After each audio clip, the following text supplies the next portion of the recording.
O título da mensagem desta manhã, e com isso eu já saúdo aqui os nossos amigos também que estão nos acompanhando pela internet. Deus abençoe grandemente a sua vida aí também, onde quer que você esteja nesse momento. Eu vou pedir para você que está aí atrás da tela e vocês que estão aqui na igreja, um grande favor, que não é para mim, é para você mesmo, né? O que eu vou apresentar aqui é um estudo, certo? E é preciso muita atenção.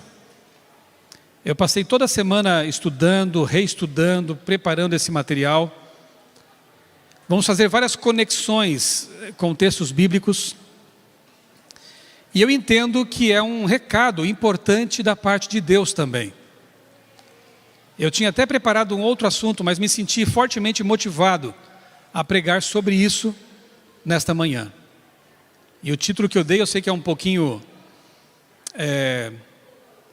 não é exagerado, mas pode soar, né? A mensagem mais importante. Você já vai entender por quê. Não sou eu que digo isso, que é a mensagem mais importante. Então, por favor, fiquem comigo, tá bom? Deixa o celular para outro momento, deixa para pensar nas suas preocupações de logo mais, em outro momento. Peço que você sintonize aqui comigo agora, para que nós possamos aprender juntos desse estudo. Eu não sei quantas centenas de vezes eu já li esse texto da Bíblia. Mas a Bíblia é impressionante. Cada vez que você vai com a mente aberta, querendo entender em profundidade algum texto, ela sempre traz coisas novas.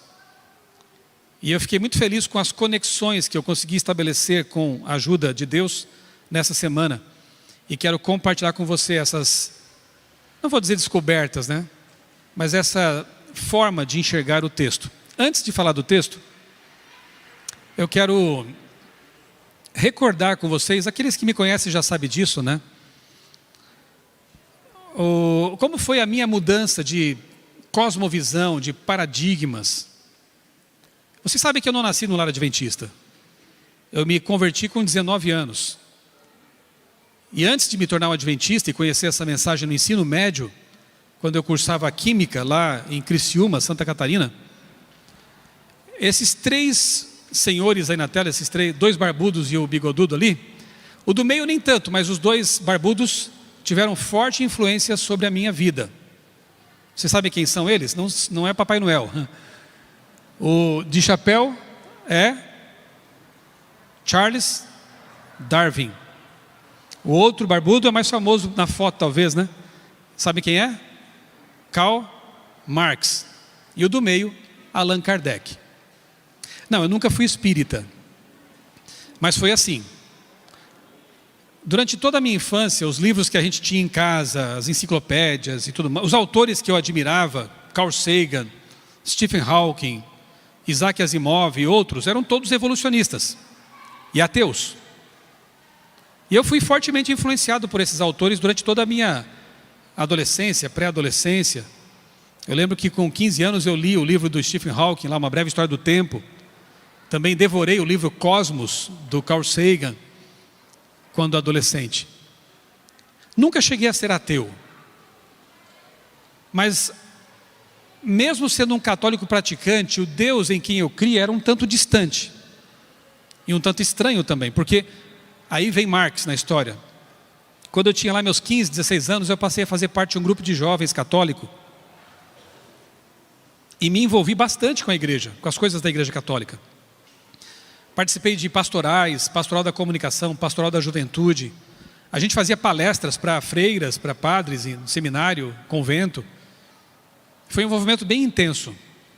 Só que a teologia que nós adotávamos era a chamada teologia da libertação, que é uma espécie de marxismo cristianizado, ou um cristianismo marxizado.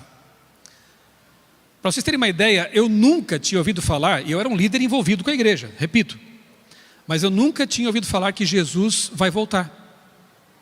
Foi a tremenda surpresa para mim, quando conheci um adventista no ensino médio, um jovem missionário, que não quis ficar na zona de conforto, mas me ofereceu um estudo bíblico, que eu aceitei com muito preconceito, mas aceitei, porque eu sou da geração Guerra Fria, como muitos aqui. E nós tínhamos muito medo de morrer numa guerra nuclear. E queríamos saber o que o futuro nos reservava. Na minha infância, 8, 9 anos, 10 anos, ali na escola, nós nos reuníamos na biblioteca, coleguinhas de classe, para estudar o Apocalipse, acredita? Para tentar entender o futuro. Tínhamos medo. Anos depois, quando esse jovem diz assim para mim, você quer estudar o Apocalipse comigo? Primeiro eu pensei, quem é esse crente para querer me ensinar alguma coisa? Eu era um líder católico. Mas por outro lado eu pensei, eu queria tanto conhecer o Apocalipse. Sempre quis. Aceitei. Mas com muito preconceito, com 2 pés atrás. Foram 3 anos quase, de muita luta, muito estudo, muita admissão de que eu estava errado e precisava mudar a minha vida. Foi um processo bem difícil, mas libertador. Por isso que eu coloquei lá, a minha história e a teologia que me libertou. A teologia que me libertou não foi a da libertação, curiosamente. Essa me tirou, na verdade, a esperança que eu não conhecia ainda, né? Estava me privando de conhecê-la. Nós achávamos que mudaríamos o mundo apenas por causas sociais, nos envolvendo na política, buscando a justiça social. Éramos muito engajados nessas causas. E não estou dizendo que não haja legitimidade em muitas delas. Mas não é tudo. Eu tive que descobrir depois que nós não vamos resolver esse problema em que nos metemos. O atoleiro em que nós estamos é muito mais sério do que apenas uma mudança social. Ele se chama pecado. E ele está aqui dentro. É algo muito mais sério. Não será uma revolução social que vai mudar a humanidade, porque enquanto não houver uma revolução do coração, as pessoas não mudam. Trocam governantes, mudam os partidos, mas a miséria continua, o roubo continua, a desonestidade continua, porque isso é inerente ao ser humano, não convertido. Eu esperava um reino na terra e descobri que o reino vai vir de Deus. Quando eu tentava encontrar respostas para as perguntas mais fundamentais, de onde viemos, para onde vamos, qual o sentido da vida, eu não conseguia encontrar respostas nessas teologias, nessas ideologias, porque elas não dão resposta. Ok, vamos alimentar o faminto, e temos que fazer isso, mas um dia ele vai morrer, e agora? E aí? Vamos tirar as pessoas da miséria, e temos que fazer isso quanto pudermos, mas é só isso? Um dia elas adoecem e morrem. Não basta o pão físico, você percebe? Se você não entregar o pão espiritual que é Jesus Cristo. E se não fazer com que ela olhe também para cima e não só para a realidade em volta. E onde que Kardec entra nisso? Eu coloquei só para ilustrar. É que quando eu estava ali, já com 18 anos eu acho, eu comecei a ler sobre parapsicologia. Eu sempre fui muito curioso. Eu não aceitaria horóscopo, astrologia, essas crendices, pseudociências, porque eu já tinha tido uma formação mais científica na infância e adolescência. Mas a parapsicologia me parecia científica. E era o caminho, né? Porque Satanás ele é um tremendo de um gourmet. Ele oferece os pratos, é a mesma mentira, mas ele oferece de acordo com o seu paladar. E se eu não tivesse sido encontrado pela mensagem adventista, eu não sei onde eu estaria hoje. Não sei o que eu seria. Eu louvo a Deus porque Ele me encontrou e me libertou. Porque eu entendi que a palavra de Deus, a Bíblia Sagrada, é a suprema regra de fé e prática. Não é inerrante como a gente viu no vídeo, né? A compreensão ali é um pouco diferente, mas ela é infalível a palavra de Deus. É a crença fundamental número 1 da nossa igreja. Eu confesso a vocês que eu tenho ficado assustado ao ver que hoje há pessoas querendo que eu volte para o passado. Não vão conseguir, claro. Mas é como se quisessem trazer para a nossa igreja o Michelson de 18, 17, 16 anos. Que não tinha certeza que a Bíblia é a palavra inspirada de Deus. Talvez fosse apenas uma construção literária de povos antigos. Um livro até que pode nos ajudar como autoajuda, mas não é necessariamente a palavra de Deus infalível. Pessoas que estão trazendo teologias, plural, né? Sendo que só há uma teologia, a teologia bíblica. mas tentando trazer para dentro do seio do adventismo, né, teologias que na verdade minimizam a inspiração, a revelação da palavra de Deus, minimizam a própria redenção, minimizam e interpretam o Gênesis como sendo um relato alegórico, porque ali verdades fundamentais estão apresentadas, como o casamento, por exemplo. Isso me assusta, porque é quase um déjà vu, sabe? Para mim, é um retorno ao passado de uma forma muito estranha. São coisas que eu abandonei, coisas de que me libertei, e vê-las agora, e ver pessoas namorando essas ideias, para mim é muito estranho, é muito assustador. Eu nunca imaginei que 30 anos depois do meu batismo, este ano em dezembro, eu celebro 30 anos de batizado, eu teria que pregar que a Bíblia é a palavra de Deus. É inadmissível isso. Teria que dizer para adventistas que toda a Escritura é divinamente inspirada e que eu não tenho o direito de recortá-la, picotá-la, selecionar e atualizar a Bíblia, como fazem aí os seguidores da alta crítica, de teologias identitárias. Eu não tenho esse direito. Eu vou com Paulo. Toda a Escritura é inspirada por Deus. Eu vou com Jesus, começando por Moisés e todos os profetas. Expunha-lhes o que a seu respeito constava em todas as Escrituras. Tudo o que está ali é inspirado, até aquilo que me condena. Até aquilo de que eu não gosto muito, porque talvez vá contra as minhas preferências. Mas se é a palavra de Deus, eu tenho que mudar a minha vida e não mudar a palavra. Por isso que, repito, certas coisas têm me assustado. Esse é o texto que eu passei a semana estudando de novo. Pela, sei lá, centésima vez. E fico impressionado toda vez que o leio. Quero convidar vocês a lerem comigo. Apocalipse 14. Eu não vou ler do 6 ao 12, eu vou ler do 1 ao 12, mas do 6 ao 12. Do 1 ao 6 é o seguinte. Vamos um pouquinho antes. Apocalipse 12. Apocalipse 12. Em Apocalipse 12 está descrita a batalha de Satanás em 4 etapas. Satanás iniciando o conflito no céu. Depois o conflito se transporta para a terra e Satanás persegue Jesus. Obviamente que não consegue destruir Jesus como ele queria, então ele passa a perseguir a igreja. A igreja é protegida por Deus, é levada para o deserto, e eu espero que você estude e conheça esse assunto, é fascinante. E finalmente a 4ª etapa é Satanás perseguindo o remanescente fiel. Aquilo que restou da igreja ao longo da história. Os que guardam os mandamentos de Deus e têm a fé, o testemunho de Jesus. Apocalipse 12, 17. 4 fases da batalha, do conflito. Percebeu? No céu, contra Cristo, contra a igreja e contra o remanescente. Capítulo 13, João pega uma lente de aumento e amplia a 4ª batalha. Então no 12 é uma panorâmica, no 13 ele destaca o conflito contra o remanescente. Então as bestas do mar e da terra tentam destruir o remanescente, o povo de Deus nos últimos dias. E se você lê só o 13, você sai dali chorando, depressivo, porque parece que a gente perde.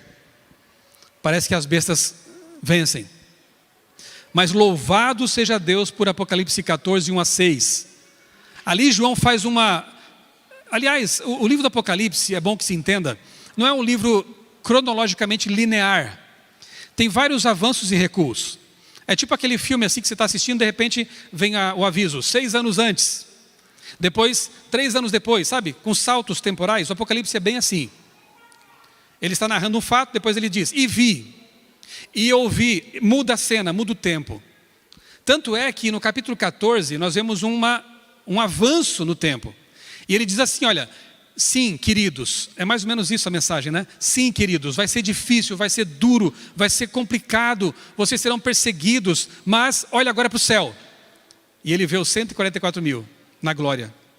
É um número simbólico, representa todos os salvos, né? Que estarão vivos por ocasião da volta de Jesus. Então ele vê os vitoriosos com Cristo no céu e diz assim, olhem sempre para essa visão. Não se esqueçam de que a vitória está garantida.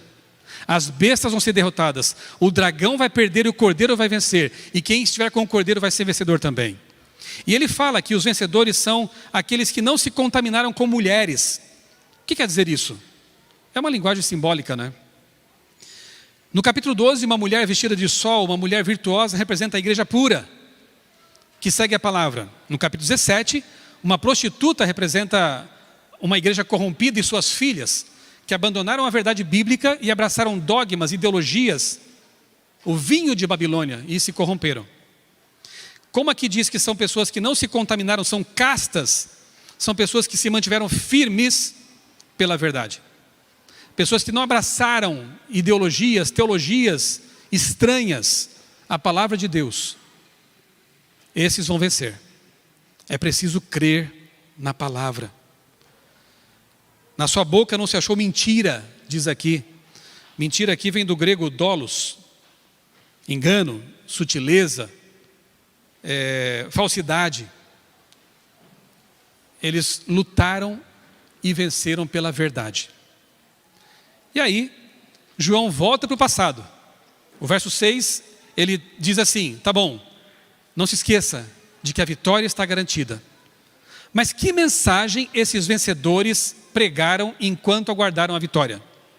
O que mais ocupou o tempo deles enquanto esperavam a volta de Jesus? São os versos 6 a 12. Ok? São as 3 mensagens angélicas. Passa uma tela para mim, ou melhor, deixa que eu passo aqui. Esqueci que eu estava com o controle. Olha só esse texto aqui de Ellen White, em Testemunhos Seletos, volume 3. Em sentido especial, foram os adventistas do 7º dia postos no mundo como vigias e portadores de luz. Isso não faz de nós melhores do que quaisquer outras pessoas. Isso coloca sobre nós uma responsabilidade, uma missão. Nós temos uma verdade que ninguém está pregando. Eu nunca vi uma igreja, outra igreja pregando sobre essa mensagem aqui. E ela diz: a esse povo foi confiada a última mensagem de advertência a um mundo que perece. Sobre eles incide maravilhosa luz da palavra de Deus. Foi-lhes confiada uma obra da mais solene importância. Qual? A proclamação da primeira, segunda e terceira mensagens angélicas. Eu grifei essa frase agora. Nenhuma obra há de tão grande importância. Não devem eles permitir que nenhuma outra coisa lhes absorva a atenção. Eu acho muito bonito, né? Nós temos assim várias frentes de ação. Vida por Vidas, Mutirão de Natal,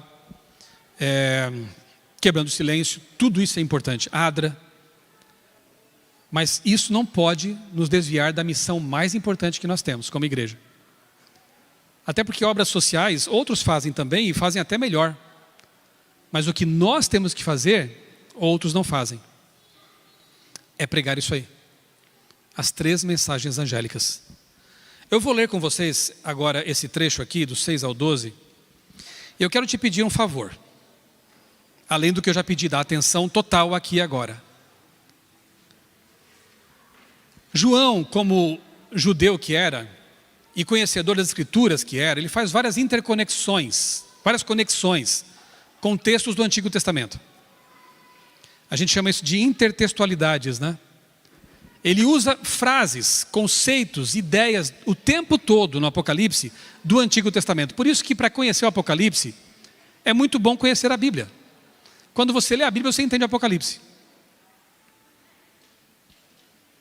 Eu quero que você, que é um conhecedor da Bíblia, porque vocês fazem o ano bíblico aqui, né? Vocês leem a Bíblia, vocês estudam na escola sabatina. Fiquem bem atentos às dicas que João vai soltando no meio do texto. É muita coisa condensada em 6 versos, tá? Muitas referências. E são essas referências que nós vamos estudar para entender a mensagem mais importante que temos que dar ao mundo, tá bom? Certa vez, um senhor casado estava pescando no seu barquinho e ele pegou no sono, num rio. E o barco se soltou e começou a ir correnteza, com a correnteza em direção a um precipício, uma cachoeira, num precipício. E a mulher ficou desesperada ao perceber que ele estava dormindo e começou a gritar para o marido. E ele não acordava. O que ela podia fazer mais para tentar salvá-lo? O que você acha? Jogar pedra, pedaço de pau, né? Para ver se atingia o marido e o salvava. Alguém podia talvez dizer, mas você vai machucá-lo com isso. Mas eu quero é salvá-lo da morte. Eu não quero dizer que esse sermão aqui vai ser uma paulada, nem uma pedrada, tá bom? Não entendam dessa forma, mas pode ser sim uma mensagem de Deus, fazendo com que a gente perceba o caminho perigoso em que talvez estejamos caminhando, trilhando. Nem sempre ama aquele que passa a mão na cabeça do errado, do pecador. Às vezes, o amor é manifestado pela advertência. Sincera, fiel. Quem diria que João Batista não amava aquelas pessoas? Mas eram mensagens às vezes meio duras, né? Elias. A gente às vezes entende mal as coisas, né? Jesus amou quando abraçou os pecadores, mas também amou quando expulsou os vendilhões do templo. É o mesmo Jesus. Jesus amou quando disse àquela mulher: eu não te condeno, vá, não peques mais. Mas também amou quando deu mensagens duras para que os pecadores empedernidos se arrependessem. É o mesmo Jesus. Alguns querem esfacelar Jesus e só usar facetas convenientes. Mas o Jesus da Bíblia, ele é multifacetado. E nós temos que entender em sua integridade como está revelado aqui. Feche os olhos, vamos orar mais uma vez. Senhor Deus, nosso eterno Pai, neste momento vamos ler a Tua palavra inspirada. Pedimos, ó Deus, que abras o nosso entendimento, também o nosso coração para acolher a mensagem que vamos receber. Que aquilo que João escreveu, possamos entender agora, aqui no século 21, nesta igreja, e perceber por que Ellen White disse que essa é a mensagem mais importante que como igreja temos que dar ao mundo. Nós oramos em nome de Jesus. Amém. Verso 6. Vi outro anjo voando pelo meio do céu. Claro que o anjo aqui representa um povo que está proclamando uma mensagem. Vi outro anjo voando pelo meio do céu, tendo um evangelho eterno para pregar aos que se assentam ou que habitam na terra, a cada nação, tribo, língua e povo, dizendo com grande voz: temam a Deus e deem glória a Ele, pois é chegada a hora em que Ele vai julgar, ou a hora do juízo. E adorem aquele que fez o céu, a terra, o mar e as fontes das águas. Esta é a primeira mensagem. Eu gostaria que vocês percebessem que as três mensagens têm um anúncio e uma denúncia. A primeira parte é um anúncio da graça, do evangelho, da salvação, porque Deus nunca repreende sem oferecer um caminho. Deus nunca condena o pecado sem mostrar ao pecador que existe graça. E a mensagem começa com esse anúncio, mas depois vem a denúncia. Verso 8. Seguiu-se outro anjo, o segundo, dizendo: caiu a grande Babilônia, que fez com que todas as nações bebessem do vinho do furor da sua prostituição. Babilônia. Na língua caldaica ali de Babilônia, Babilu significa portas dos deuses. E Balau significa confundir. Quando pensamos em confusão e Babilônia, lembramos do quê? Que aconteceu naquela planície lá também, antes. Torre de Babel. Exatamente. Vá percebendo as conexões. Torre de Babel, confusão, idolatria. Verso 9. Sim, vinho do furor da sua prostituição. Você pode conferir, por exemplo, 1 Pedro, capítulo 5, verso 13. Ali também o vinho é usado nesse sentido mais metafórico, como algo que embriaga, que entorpece, que tira a razão. Ideias, dogmas, mentiras. 9. Seguiu-se a estes outro, terceiro anjo, dizendo com voz forte: se alguém adora a besta, a sua imagem, e recebe a sua marca na testa ou na mão, isso foi trabalhado no capítulo 13, você sabe o que é a marca da besta, né? Também esse beberá do vinho do furor de Deus, preparado sem mistura, no cálice da sua ira, e será atormentado com fogo e enxofre. Fogo e enxofre. Outra referência ao Antigo Testamento. Que cidades foram destruídas com fogo e enxofre? Sim, exatamente, Sodoma e Gomorra. Uma outra referência aqui, literária, textual, a um evento do Antigo Testamento. E aqui fala, né, que o tormento para todos sempre, etc. Você pode conferir, por exemplo, Isaías 34:10, que usa a mesma frase, sobe para todos sempre. Só que ali se refere à destruição de Edom. E se você for à região onde Edom ficava, não está queimando hoje, é um deserto. Então, assim como acontece com Sodoma e Gomorra, o fogo eterno não é eterno em duração, é em consequência. Queimou, acabou. O oposto de vida eterna é não vida eterna e não punição eterna. E o verso 12 termina dizendo: aqui está a perseverança dos santos, os que guardam os mandamentos de Deus e a fé em Jesus. Esse é o povo que antes de ir para o céu, proclamará o anúncio da graça e a denúncia do pecado. Estamos pregando isso? Estamos anunciando e denunciando para que as pessoas saibam o perigo iminente que correm, que estão rumando para um precipício? Assim como houve quem anunciou a destruição do mundo antediluviano, assim como houve quem anunciou a destruição de Sodoma e orou por ela, como Abraão, sejamos pregadores e intercessores por esse mundo que afunda, que está indo para o precipício. Eu quero analisar com vocês agora mais detidamente alguns detalhes, né, das 3 mensagens. A primeira delas, como já vimos, o anúncio da graça. Louva a Deus porque começa tudo com o Evangelho eterno. Se você só pregar que o mundo vai ser destruído e tudo mais sem a graça, você é apenas um alarmista. É apenas um sádico, talvez até. Por isso que as mensagens começam com o anúncio da graça. Um evangelho eterno. Quem é o evangelho? É Jesus. E por que é eterno? Porque ele é imutável. Não tente atualizar a Bíblia. Ela é imutável, ela é eterna. Nunca mudou. Abrangência mundial, pregando para todo o planeta, povos, tribos, nações.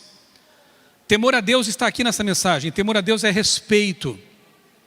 Ele é o nosso paizinho, Jesus o chamava assim, Abba, mas também é o Criador dos céus e da terra e do universo.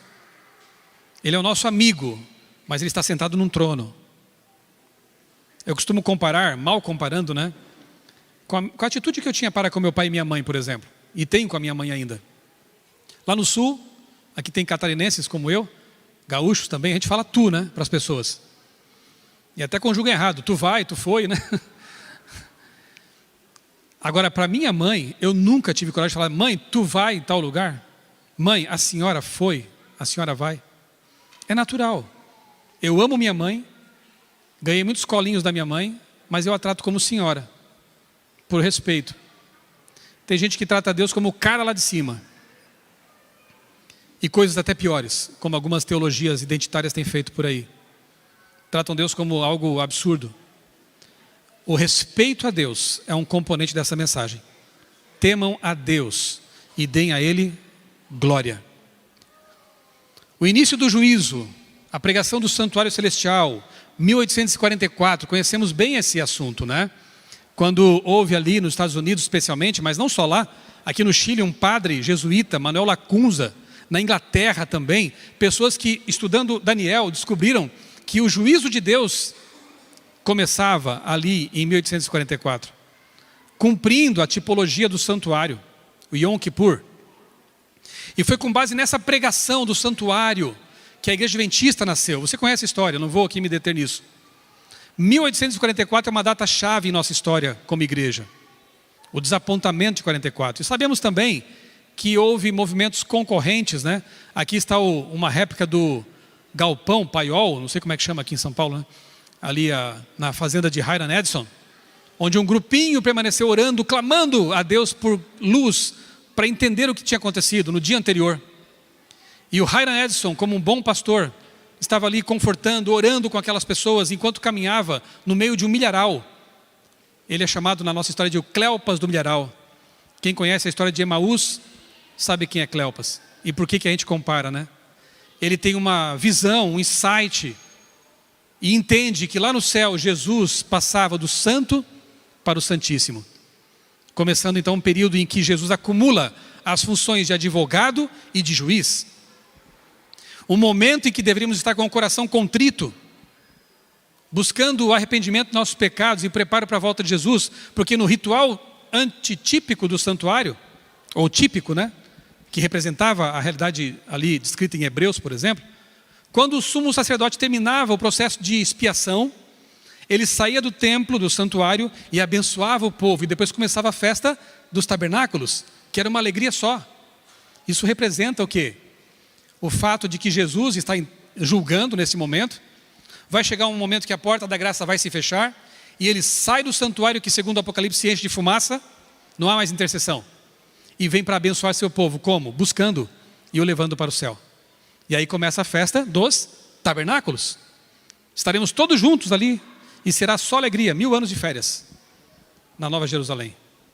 Que lindo, né? Como que não há graça? Nossa igreja começa com essa história, com essa pregação, com essa mensagem. E o diabo tentou fazer de tudo para obscurecer essa mensagem. Charles Darwin começa a escrever seu livro mais famoso, Origem das Espécies, em 1844, e ele diz isso no livro dele. Será que é coincidência isso? Um livro que ajudou a fortalecer a visão evolucionista em oposição à criacionista, que está aqui nas 3 mensagens.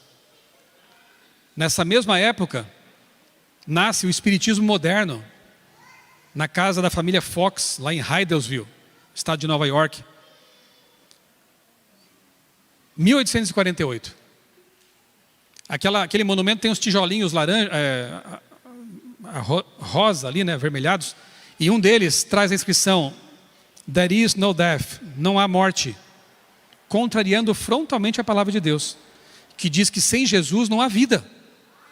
A morte é uma realidade e será eterna para muita gente. Então essa mensagem aí vai contra a pregação da palavra de Deus. E no mesmo ano, 1848, Marx e Engels publicam o Manifesto Comunista,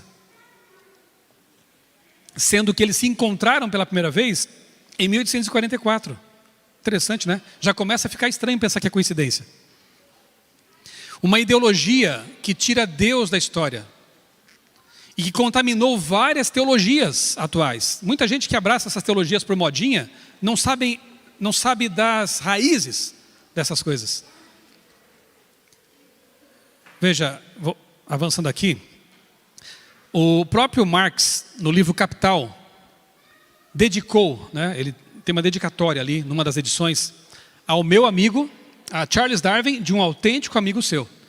Vários acadêmicos reconhecem no evolucionismo as bases materialistas que ajudaram Karl Marx e Friedrich Engels a desenvolver suas ideias marxistas ou socialistas e futuramente comunistas, né, quando aplicadas.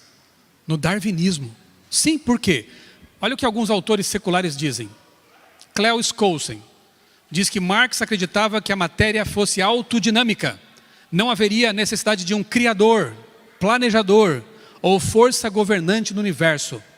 Nós temos que resolver os problemas. Esqueça Deus. E a religião é o ópio do povo. Não, o vinho de Babilônia é um ópio do povo. Não a verdadeira religião.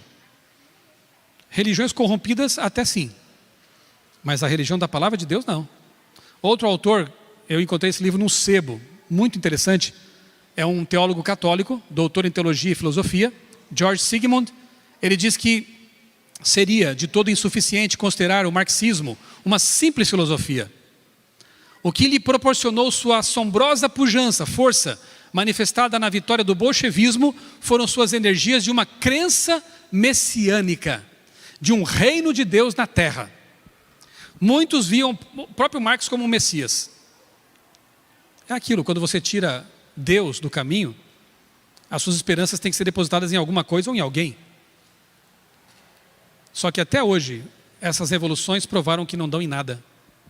Direita, esquerda, o que quer que seja, não resolve nada. Porque eu repito, o problema é muito mais profundo. Só Deus, né, vindo do alto, é que vai resolver isso tudo. Dilúvio, ou criação, né? Veja que autores acadêmicos, rastreando, estudando o criacionismo, chegam a um povo e a uma autora. Adivinhem qual? Não sou eu que estou dizendo isso. Ronald Numbers, no livro Os Criacionistas, diz que o criacionismo se espalhou rapidamente durante o século XX, desde o seu humilde começo nos escritos de quem? De Ellen White. Mark Noll, outro estudante acadêmico, afirma que o criacionismo moderno emergiu dos esforços dos adventistas do sétimo dia. Um autor brasileiro, físico e historiador, e teólogo, o Eduardo Cruz, um livro publicado pela editora Paulinas, católica, diz a mesma coisa, que o criacionismo nasce com os adventistas do sétimo dia. Inclusive, eles estudaram e descobriram coisa que alguns talvez nem saibam, que o criacionismo, especialmente no Brasil, tem origem com um autor, um tremendo de um escritor, pioneiro das editoras, da editora adventista no Brasil, primeiro professor, primeiro editor, primeiro monte de coisas, Guilherme Stein Jr. Em 1919, escreveu um livro com teor criacionista. Quem mais vai pregar, como diz aqui o próprio Eduardo Cruz, olha só, uma das denominações mais importantes no desenvolvimento do criacionismo foi e ainda é a Igreja Adventista do Sétimo Dia, enfatizando a leitura literal da Bíblia, alguns não mais, mas estão indo contra a nossa história, contra a nossa crença. Para a afirmação de que o sábado é o verdadeiro dia de repouso, Ellen White e outros fundadores afirmaram que o mundo teria sido criado em 6 dias literais.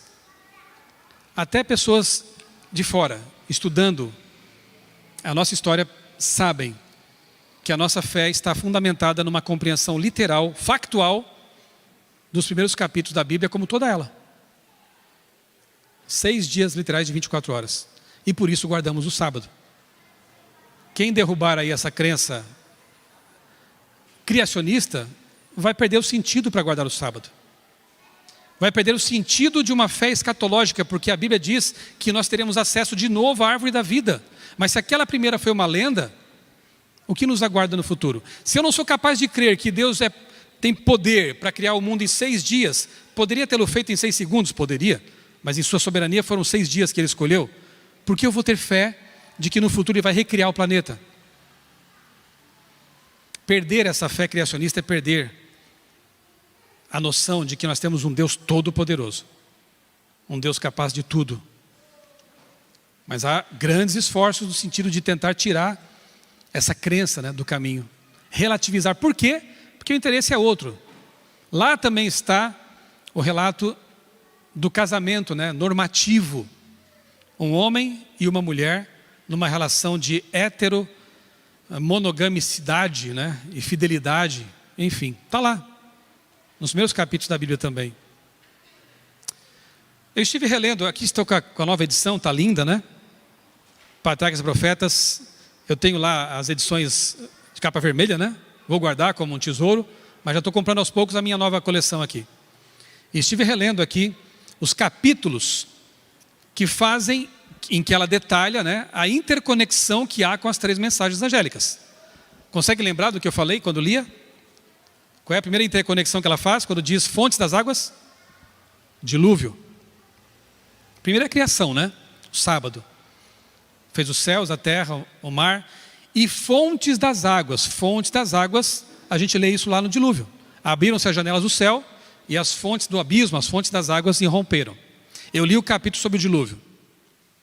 Quando fala em Babilônia, Babilu, confusão, Torre de Babel, eu li o capítulo Torre de Babel essa semana, de novo. E quando ela fala em fogo e enxofre, uma referência direta a Sodoma e Gomorra, eu li o capítulo sobre Sodoma e Gomorra. Está tudo aqui. E eu fiquei impressionado mais uma vez. Alguns detalhes, irmãos, tem tudo a ver com o nosso tempo. Tudo. E não é de se espantar, porque o apóstolo Paulo diz que tudo que foi escrito foi registrado para o nosso ensino, para a nossa lição. Portanto, eu vou só aqui exibir alguns parágrafos do que eu li. Eu grifei em amarelo para facilitar a sua vida. E eu vou voltar a esses trechos grifados no final, fazendo uma conexão entre os 3 relatos. Foi o que ocupou meu tempo essa semana. E foi muito bom para mim. Aqui ela fala que os antediluvianos transgrediam a lei de Deus.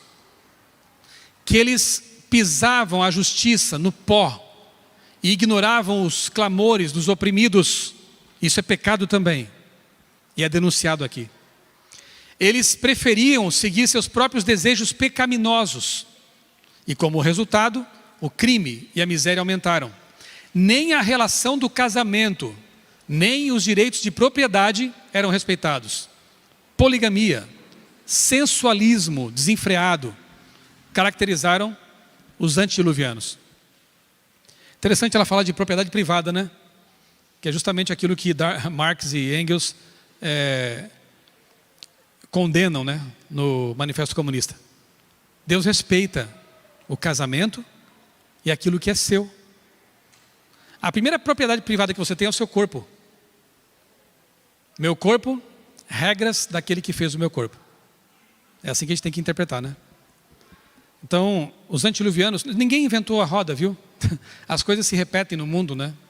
E por isso que Jesus disse que será semelhante aos dias dos antediluvianos, quando ele voltar. Por isso, porque essas coisas todas estão acontecendo novamente. Essa ilustração, ela mexe comigo. De vez em quando eu posto em minhas redes sociais. E repito, e posto. Passa um mês, eu posto de novo. Porque eu acho que ela fala muito. Quem é você nessa pintura? Nesse desenho? Aquele que está martelando contra todas as ideologias antibíblicas, contra todas as expectativas? Ou aquele que está lá atrás debochando, rindo, dizendo que é um absurdo?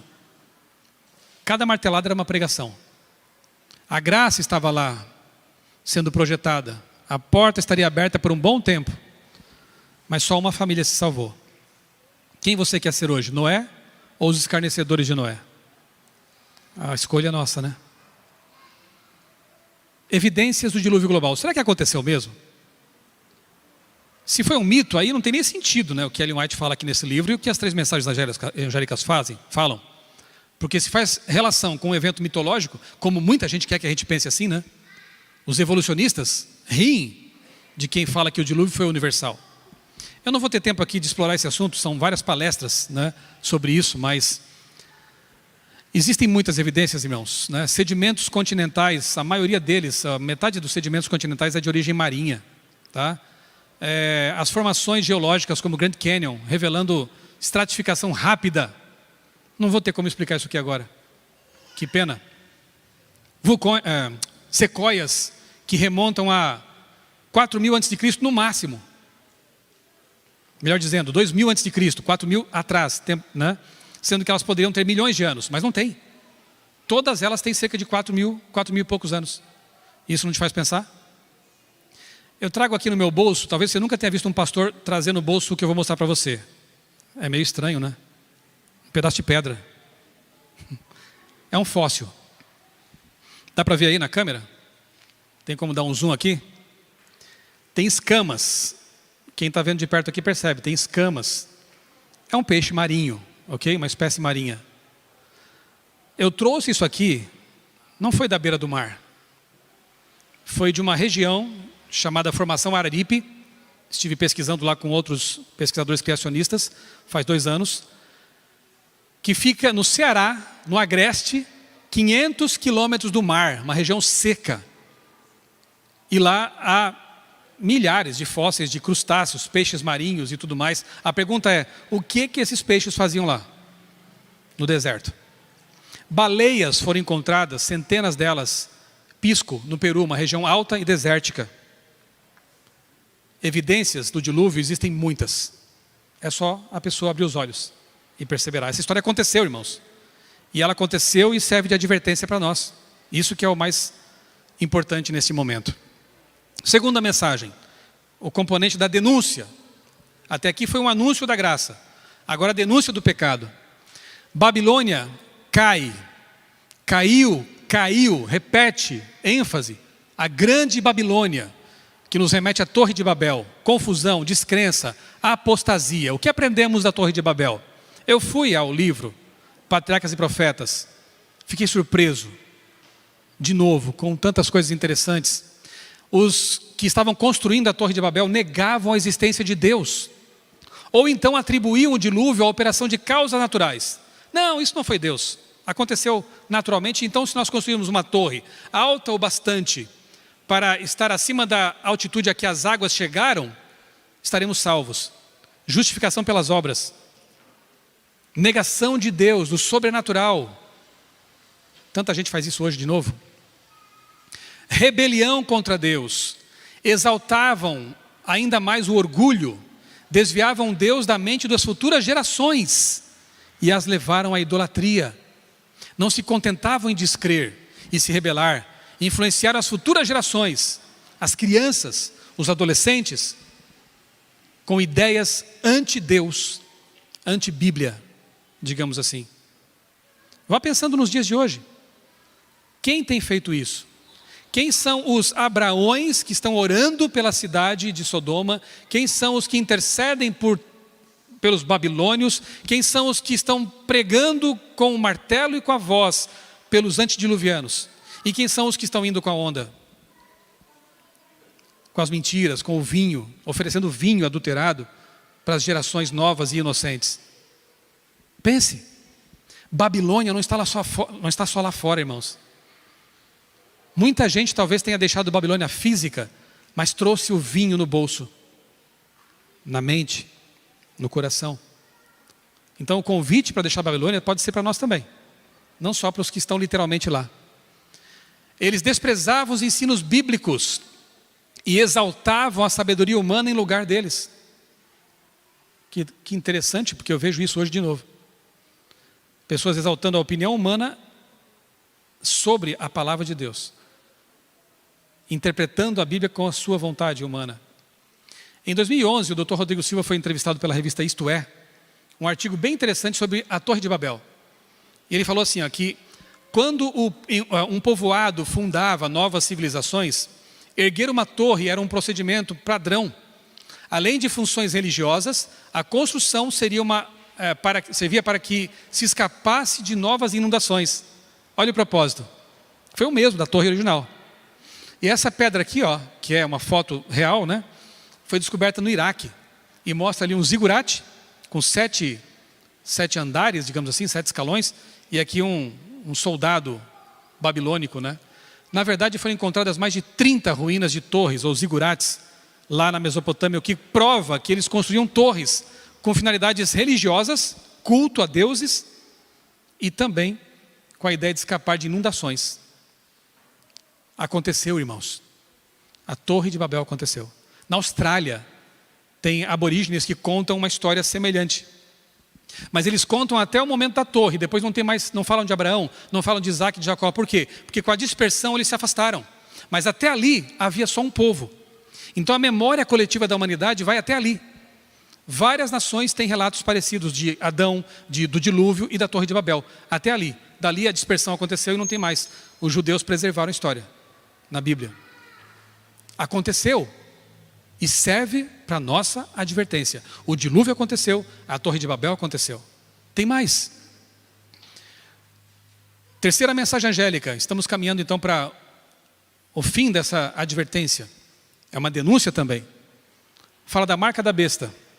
Aqueles que receberam na mão, na testa. Você sabe disso já, não vou me deter muito aqui. Que o sábado é o selo de Deus, Ezequiel 20:20, Êxodo 28:11, ele tem as características de um selo antigo, identifica a autoridade que está legislando, e nós temos o poder, que em Daniel é a ponta pequena, Apocalipse é a besta do mar, que muda os tempos e a lei, Daniel 7:25, adultera a lei de Deus. Isso é um símbolo de autoridade humana. Eu tenho aqui comigo, eu guardo, isso aqui é um documento, né? Um catecismo romano de 1951.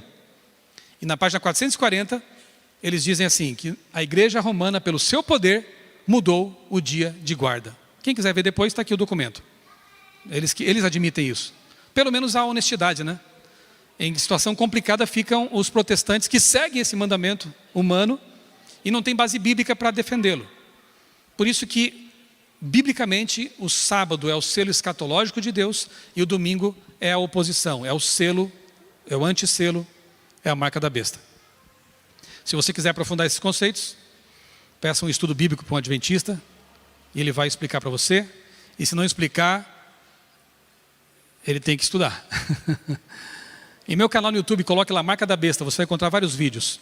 Tem inclusive um vídeo de 40 minutos que o Dr. Ranko Stefanovic explica bem esse assunto aí. E por não estudar a Bíblia, as confusões são tantas, né? Gente que já achou que a marca da besta era o código de barras, Quando eu me converti nos anos 90, ali no começo dos anos 90, falava-se que era o código de barras. Depois passou a ser o chip, né? E hoje tem o QR Code. E já tem gente dizendo que a vacina seria a marca da besta. Olha que triste. Vai mudando ao longo da história. Porque falta um estudo aprofundado. Aconteceu com o 11 de setembro. Quando as torres gêmeas foram derrubadas, houve alguns irmãos evangélicos que disseram assim: agora se cumpriu Daniel capítulo 8. Por quê, amigo? Porque ali fala de um carneiro que tem 2 chifres. E esses chifres foram quebrados. Então as 2 torres caíram. É o cumprimento da profecia. Que tristeza. Bastaria ler uns versos mais abaixo para ver que o próprio capítulo diz que aqueles chifres são os medos e os persas. Não caiamos nessas coisas, né? Nós temos que ter mais responsabilidade, estudar mais, para não falar bobagem. Vamos lá, só para lembrar e ilustrar. Então, resumindo, sábado, selo de autoridade do Criador. Domingo, selo de autoridade da criatura. Fogo e enxofre. Reli o capítulo sobre Sodoma e Gomorra. E fico abismado de ver em nosso tempo pessoas tentando minimizar os motivos que levaram aquelas cidades à destruição. Como se só fosse a falta de hospitalidade ou a falta de justiça social.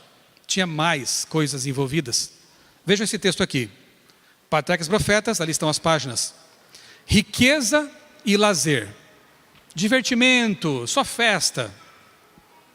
Satisfação sensual. Regozijo e orgia. Banquetes, bebedice. Intemperança total, né? Eles tinham o exemplo do mundo antediluviano e o desprezaram. Você percebe que cada um tinha o exemplo do outro? Os da Torre de Babel também tinham o exemplo do dilúvio. Os sodomitas e os de Gomorra tinham o exemplo dos 2 anteriores e não deram importância. Vamos continuar nas nossas festas, orgias, bebedeiras. A sorte, o destino de Sodoma é um aviso solene para nós. Uma incredulidade vestida de traje de cristianismo, ao mesmo tempo em que se acha a solapar a fé na Bíblia como revelação de Deus. Eu tenho visto isso hoje em dia. Solapando a fé na Bíblia como revelação de Deus.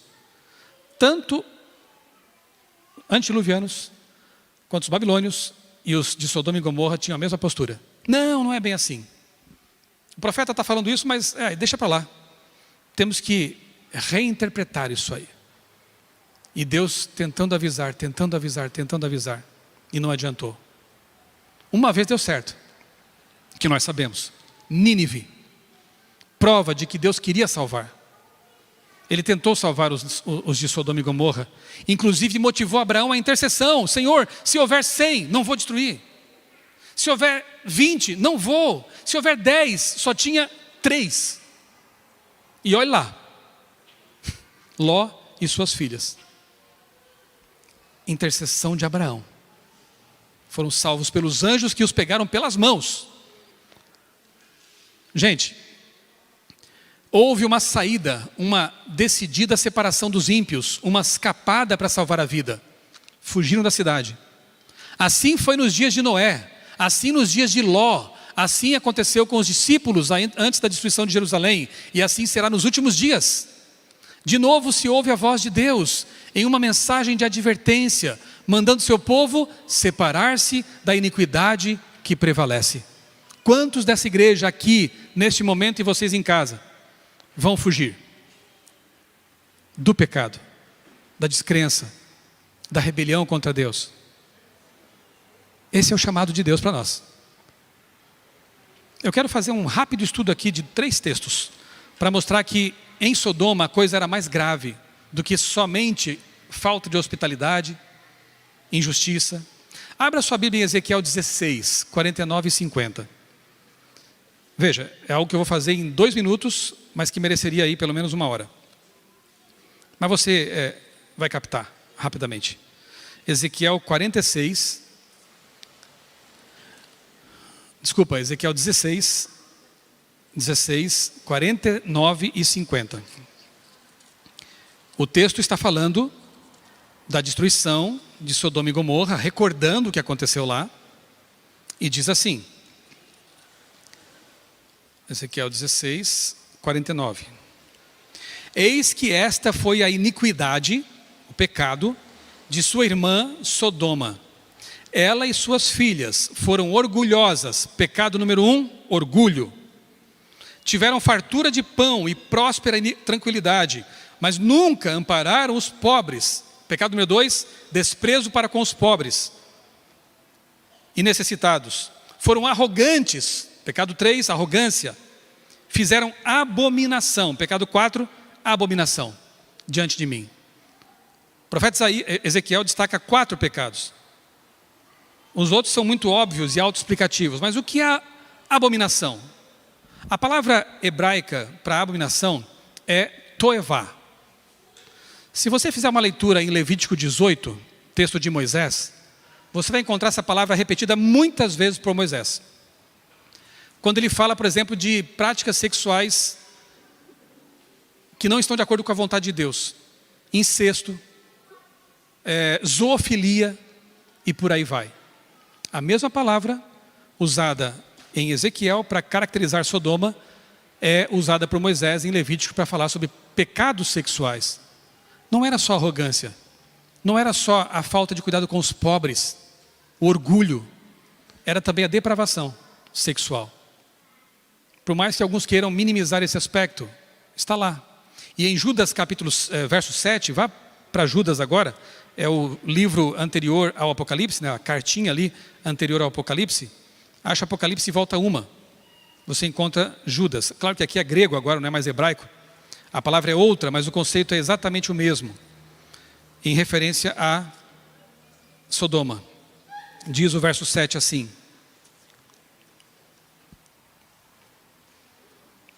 Igualmente, Sodoma, Gomorra e as cidades vizinhas, que também se entregaram à imoralidade e adotaram práticas contrárias à natureza, foram postas como exemplo do castigo de um fogo eterno. Também não estão queimando hoje, né? O fogo é eterno em consequência. Práticas contrárias à natureza, imoralidade. A palavra aqui é ekporneu, de onde vem porneia, pornografia. Não dá para negar. Pecados sexuais. Deus, Ele quer que nós vivamos em santidade, pureza, segundo o modelo apresentado na Bíblia. Por mais que a cultura tenha assimilado certos comportamentos, nós não vivemos pela cultura. Nós vivemos pela palavra de Deus. E cada vez mais seremos tidos como fundamentalistas, intolerantes, por simplesmente crer no que Deus nos orientou. Eu gostei de uma frase que o pastor Adailson Fonseca tuitou essa semana. Ele fala que acolhimento não é sinônimo de... Esqueci agora. Acolhimento não é sinônimo de concordância. Eu estou parafraseando agora, né? Ele tem o dom da palavra, né? E ele colocou assim uma frase interessante. Acolhimento não significa concordar. Eu posso e devo acolher, mas não quer dizer que eu vou concordar. Se aquilo que a pessoa faz está de desacordo com a palavra de Deus. Eu vou amar, eu vou acolher e vou tentar, pela minha oração, pela pregação da palavra de Deus, fazer com que a pessoa perceba que há um caminho melhor. É o caminho da graça, da salvação, da santificação e do alinhamento com a vontade de Deus. Aconteceu, Sodoma e Gomorra aconteceu mesmo? Eu entrevistei alguns anos atrás, e essa entrevista está no meu livro Porque Creio, o Dr. Paulo Bork, sumidade na arqueologia, já falecido. E ele fez escavações na região onde ficavam Sodoma e Gomorra, ali na parte de baixo aqui do Mar Morto, né? E o que eles descobriram ali na região de Babedra, por exemplo?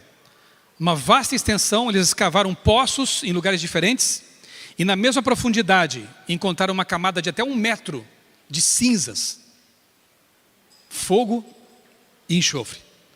E não é uma região vulcânica, para que pudesse alguém dizer, foi um derrame de vulcão aqui, de lava, né, que causou isso. Não. Inclusive, cobrindo cemitérios antigos. É muito estranho, porque quando os povos dominavam outros, eles tacavam fogo em tudo, né? Nas cidades. Mas não nos cemitérios. Pensa, quem vai tocar fogo no cemitério? Vai matar quem? E outra, eles tinham um temor em relação aos mortos, né? Então ninguém queimava cemitérios, mas ali a destruição foi total naquela planície. Sodoma, Gomorra, outras cidades vizinhas, né? Então, para o Dr. Paulo Bork, isso é uma evidência de que o evento aconteceu. Irmãos, o dilúvio aconteceu, Torre de Babel aconteceu, Sodoma e Gomorra também. E o que falta acontecer? O que diz a sua Bíblia? Lá em Pedro. Por isso que eu fico triste quando vejo pessoas assim abraçando bandeiras de salvação do mundo. Vamos salvar o planeta. Nós temos que ser ecológicos, mas pelo motivo certo. Vamos salvar a terra. Você não vai salvar a terra. E eu nem vou dizer que sinto muito, porque eu não sinto muito. Eu quero que ela seja recriada. Eu quero que ela volte a ser o que deixou de ser, por causa do pecado. Você pode preservar a terra, tanto quanto puder, mas ela vai ser destruída por Deus, para ser recriada pelo mesmo Deus. É o que está na palavra de Deus. E assim como aconteceu no passado, vai acontecer esse evento futuro também. Quem ama de verdade? Quem diz, continua no seu barco aí dormindo, mesmo que você caia no precipício. Ou quem joga um pedaço de pau para dizer, acorda, porque esse mundo aqui acabou. Não dá mais. Deus não pode tolerar por mais tempo as misérias humanas. Você fica triste quando vê alguém sendo assaltado, eu tenho certeza. Você fica triste quando vê um bebê sendo abortado. Você fica triste quando vê as injustiças sociais. Eu também fico, isso nos fere. Agora pensa em Deus que é onisciente, neste momento está ouvindo cada clamor dos bilhões de humanos que sofrem. Pense em Deus que neste momento está consciente de pessoas que estão vivendo uma miséria no nosso país e em outros países. Você quer que Ele volte? Pensa como Ele quer voltar. Deus quer resolver isso, Ele vai resolver isso, queiramos ou não. Mas alguns querem continuar ainda por aqui. Querem uma outra palavra, um outro planeta. Talvez se pudessem, queriam, Deus, deixa esse planetinha para nós, para a gente viver a nossa vida aqui e cria outros aí. Não dá. Deus não pode continuar com esse tipo de coisa, porque o câncer tem que ser extirpado. A ovelhinha perdida tem que ser resgatada e reunida com as ovelhas que estão esperando por isso. O universo está aguardando expectante o dia do nosso encontro com eles, com os seres criados e que não passaram pelo pecado. Esse mundo está com seus dias contados, meus amigos. E nós temos que falar isso para as pessoas. Ainda existe graça. Ainda. Então aproveitemos esse tempo. Aconteceu tudo isso, irmãos. Agora eu quero fazer a listinha que eu fiz ao ler sobre o dilúvio, Torre de Babel e Sodoma e Gomorra. Tudo isso aqui foi destacado em amarelo nos textos que eu mostrei para vocês. Transgressão da lei de Deus, injustiça social, poligamia e desejos pecaminosos, desrespeito ao casamento bíblico, negação da existência de Deus ou rebelião contra Deus, idolatria e orgulho, desvio dos ensinos bíblicos, riqueza e divertimentos, não as diversões sadias, mas aquelas que degradam o ser humano, satisfação sensual, banquetes e bebedice, intemperança extrema, desprezo à revelação de Deus, apostasia e sensualismo. Me digam, o mundo não está repetindo tudo isso? Não estamos vivendo no mesmo cenário atualmente? Deus vai intervir. E louvado seja Deus por isso. E eu percebi alguns contrastes também ao estudar essas três mensagens. Olha que interessante. No verso 6, nós encontramos a graça. Repito, ela encabeça a mensagem. A graça, a salvação. Mas no verso 10, é citado ali, é citada a destruição por fogo e enxofre. É o mesmo Deus. É o Jesus que acolhe, que abraça, que salva, mas também que expulsa os vendedores do templo, que não tolera o pecado, mas quer salvar o pecador. Nós encontramos o evangelho no verso 6, mas encontramos o vinho prostituído no verso 8. A mensagem pura de Deus e a mensagem adulterada de Babilônia, lá fora e querendo entrar aqui.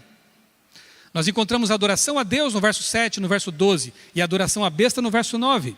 E encontramos o sábado nos versos 7 e 12 e o domingo no verso 9. Como essa essência de reconhecimento de Deus como Criador ou então do poder de uma criatura, de um poder humano. Está tudo ali. Só estudar, você percebe todas essas conexões e aí você entende por que essa tem que ser a mensagem mais importante que a nossa igreja tem que dar. E aí você percebe por que Satanás quer anular essa mensagem. Quer nos distrair com outras coisas, com outros pseudo-evangelhos. Porque ele não quer que isso seja pregado. Ele quer que o carinha do barco caia no abismo e se perca. Eu quero ler para vocês agora, encerrando, o texto que fez com que eu tomasse a decisão final.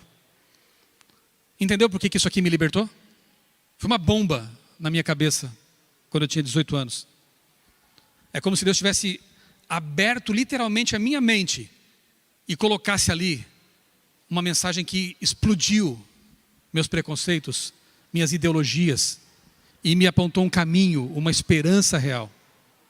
Mas eu fiquei titubeando por 3 anos. Não foi fácil abandonar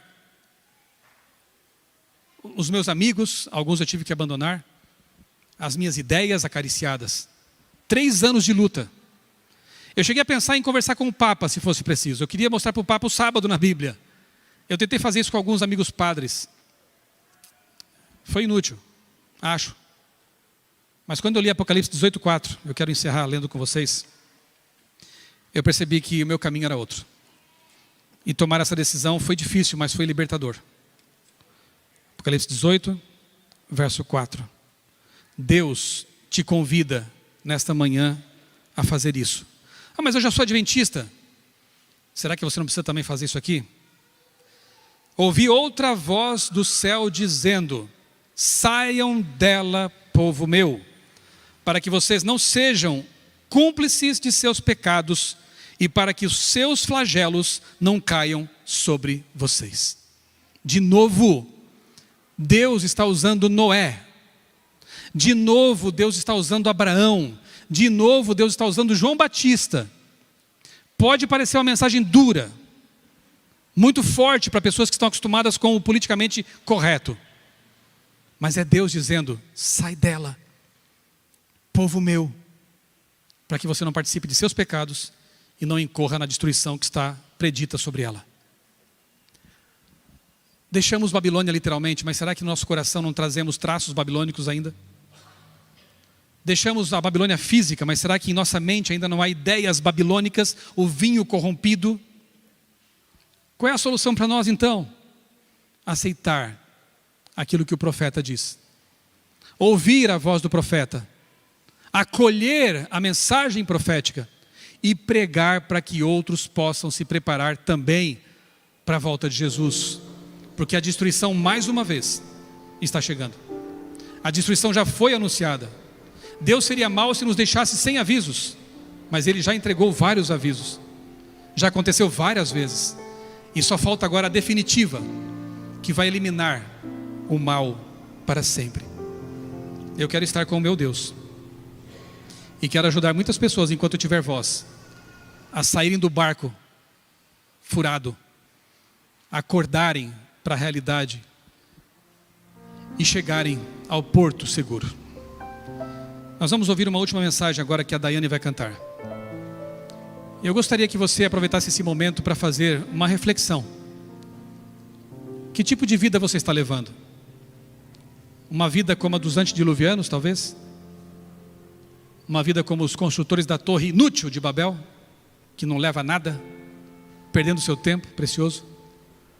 Uma vida como os sodomitas e os de Gomorra, regada a muita bebida, festa, desprezo para com as orientações de Deus? Que tipo de vida você está levando? Uma vida em Jerusalém ou em Babilônia? Uma vida que reflete a realidade celestial ou as deturpações de Satanás? Cada um sabe da sua vida, cada um sabe o tipo de ideia, sementinha babilônica que está atrapalhando a vida espiritual. Eu peço em nome de Jesus que neste momento você entregue tudo isso nas mãos dele, de Jesus, e peça que ele destrua todo traço de Babilônia, de Sodoma, de Babel, que esteja ainda em sua vida, atrapalhando a sua caminhada para o céu. Tome a sua decisão agora, enquanto você ouve a Daiane cantar. E vivamos sempre alinhados com a vontade de Deus expressa aqui nesse livro sagrado, a palavra, a Bíblia. Permita que Deus toque o seu coração e a sua mente neste momento.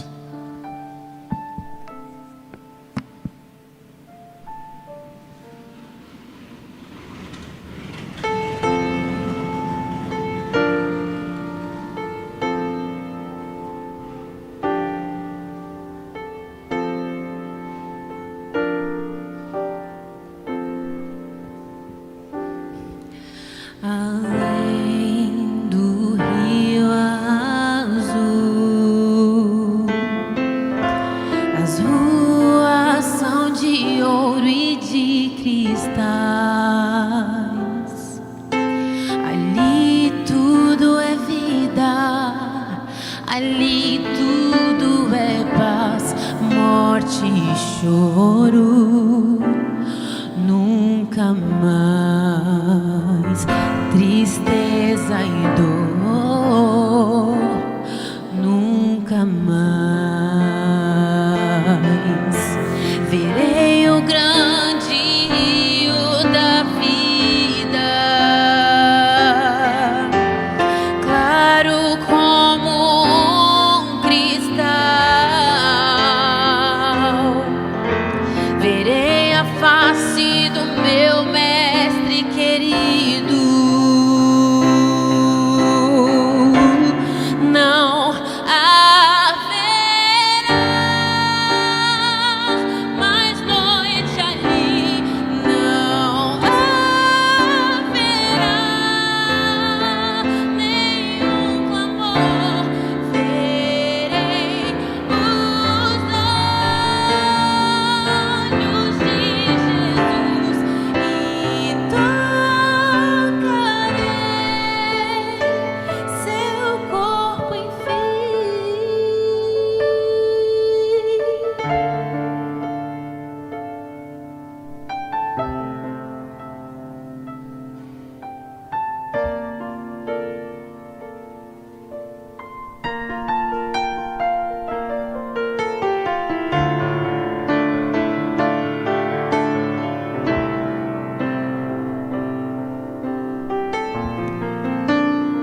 Eu entendo que se é o seu desejo realmente pertencer a esse reino eterno, é hora de tomar uma decisão. Eu me lembro que quando eu era bem jovem, lá ainda naquele Vale da Decisão, eu participei de um congresso de jovens e o pastor que pregou naquele evento fez um apelo no final. Quantos queriam estar preparados para a volta de Jesus e tomar a decisão final pelo batismo, de se entregar totalmente? E não foi fácil para mim. Parecia que aquela cadeira tinha cola, mas finalmente eu levantei e tomei a decisão, e foi a decisão mais importante da minha vida. Eu quero oferecer a você essa oportunidade. Não importa se você é adventista ou não, e você que está me acompanhando pela internet também, é para você. Se você deseja estar preparado para esse grande dia, estar para sempre com Deus na Canaã celestial e depois aqui no paraíso restaurado, ela vai cantar o restante da música, e você pode expressar isso ficando em pé diante de Deus e do universo, no momento que você quiser e sentir esse desejo. Pode se levantar expressando essa decisão. As nações andarão em sua luz, e as portas jamais se fecharão, e a cidade é de ouro puro, de jaspe o muro, além do rio azul. Morte e choro, tristeza e dor, nunca mais, nunca mais.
O Senhor não retarda a sua promessa, mas é longânimo para convosco, não querendo que ninguém pereça, mas que todos cheguemos à vida eterna. Vamos orar? Santo e eterno Deus, nosso Pai, nosso Criador, nós te agradecemos, Senhor, porque em tua palavra encontramos tantas advertências, tantos convites. São prova de que tu és um Deus preocupado com a nossa salvação e que fez de tudo para que todos os seres humanos pudessem encontrar essa salvação. Que triste ver pessoas que desprezam a tua graça, os teus anúncios, os teus avisos. Que não sejamos nós essas pessoas, Senhor. Possamos acolher a tua palavra, acolher as tuas orientações, porque tu és o nosso Criador. Tu sabes o que é melhor para nós e como devemos viver. E tu queres que nós estejamos para sempre contigo. Tu sabes das nossas lutas, de nossas fraquezas. Ajuda-nos a ser vitoriosos pelo sangue do Cordeiro. Ajuda-nos a entender que, como igreja, temos uma mensagem tão importante para este mundo. E que não percamos mais tempo. Sejamos pregadores dessa mensagem presente, como foram Noé, Moisés, Abraão, os profetas, Jesus, os discípulos, João Batista, os pioneiros da nossa igreja. Continuemos nós essa obra importante de advertência a um mundo que perece. Aceita a nossa entrega, aceita o nosso coração e a nossa vida. Oramos agradecidos em nome do Senhor Jesus. Amém. Amém.